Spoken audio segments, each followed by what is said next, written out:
অঙ্গনওয়াড়ি কেন্দ্রে জমে উঠেছে নাচ গানের মাধ্যমে পড়াশোনা। বেসরকারি প্লে স্কুলগুলোকে টেক্কা দিচ্ছে অঙ্গনারী কেন্দ্রগুলি। বর্তমানে পাড়ায় পাড়ায় গজিয়ে উঠেছে ছোট বড় প্লে স্কুল। বুনিয়াদী শিক্ষায় বিপ্লব আনতেই বীরভূমের একাধিক অঙ্গনারী কেন্দ্রে প্লে স্কুলের নিয়মে শুরু করেছে পঠন পাঠন। প্লে স্কুলে যেভাবে নাচ গানের মাধ্যমে পাঠদান করা হয়, সেভাবে অঙ্গনারী কেন্দ্রে পড়াশোনা করানো হচ্ছে।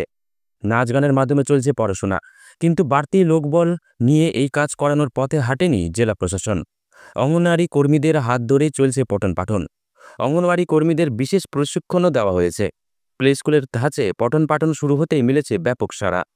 নতুন ধরনের নিয়মে পড়াশোনা শুরু হওয়ার জেরে অঙ্গনওয়াড়ি কেন্দ্রগুলিতে শিশুদের সংখ্যা বেড়েছে। এই ঘটনায় উচ্ছ্বসিত জেলা প্রশাসনের কর্তারা। আধিকারিক জানিয়েছেন, বুনিয়াদী শিক্ষার উন্নয়ন করাই একমাত্র লক্ষ্য। এই নয়া পদ্ধতিতে পড়াশোনার জন্য বাড়তি কোনো খরচ দিতে হচ্ছে না পড়ুয়াদের। অঙ্গনারী কেন্দ্রে নতুন পদ্ধতিতে পড়াশোনা করানোর সিদ্ধান্ত পড়ুয়াদের আগ্রহ বাড়বে বলে মনে করা হচ্ছে। গ্রামাঞ্চলের শিশুদের মধ্যে পড়াশোনার আগ্রহ বাড়বে, স্কুল ছুটের সংখ্যা কমবে, বুনিয়াদী পড়াশোনার ক্ষেত্রেও মান উন্নত হবে। বীরভূমের ১৯টি ব্লক মিলিয়ে জেলায় মোট ৫,১৯১টি অঙ্গনারী কেন্দ্র রয়েছে। অঙ্গনারী কেন্দ্রমুখী শিশুদের সংখ্যা ২ লক্ষেরও বেশি। এদের বেশিরভাগই মধ্যবিত্ত ও নিম্ন মধ্যবিত্ত পরিবার থেকে আসে।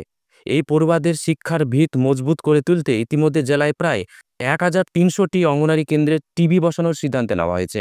এই টিভির মাধ্যমে পড়াশোনা করানো হচ্ছে পড়ুয়াদের। বহু অঙ্গনারী কেন্দ্রে রয়েছে যেখানে টিভি নেই। এই সকল কেন্দ্রগুলিতে পড়াশোনার প্রতি শিশুদের আগ্রহ বাড়াতে প্লে স্কুলের ধাঁচে পড়াশোনা চলছে। প্রকৃতির সঙ্গে পড়ুয়াদের সম্পর্ক তৈরি করতে খোলা আকাশের নিচে, গাছের নিচে পড়াশোনা করানোর কাজ চলছে। কোন গাছের কী নাম, কী তার উপকারিতা, সবটাই জানানোর চেষ্টা চলছে। পড়াশোনার সঙ্গে কর্মীদের তরফে নিয়ম করে শিশুদের শরীরচর্চারও পাঠও দেওয়া হচ্ছে। প্রতি মাসে মাদার্স মিটিংয়ের আয়োজন করা হচ্ছে।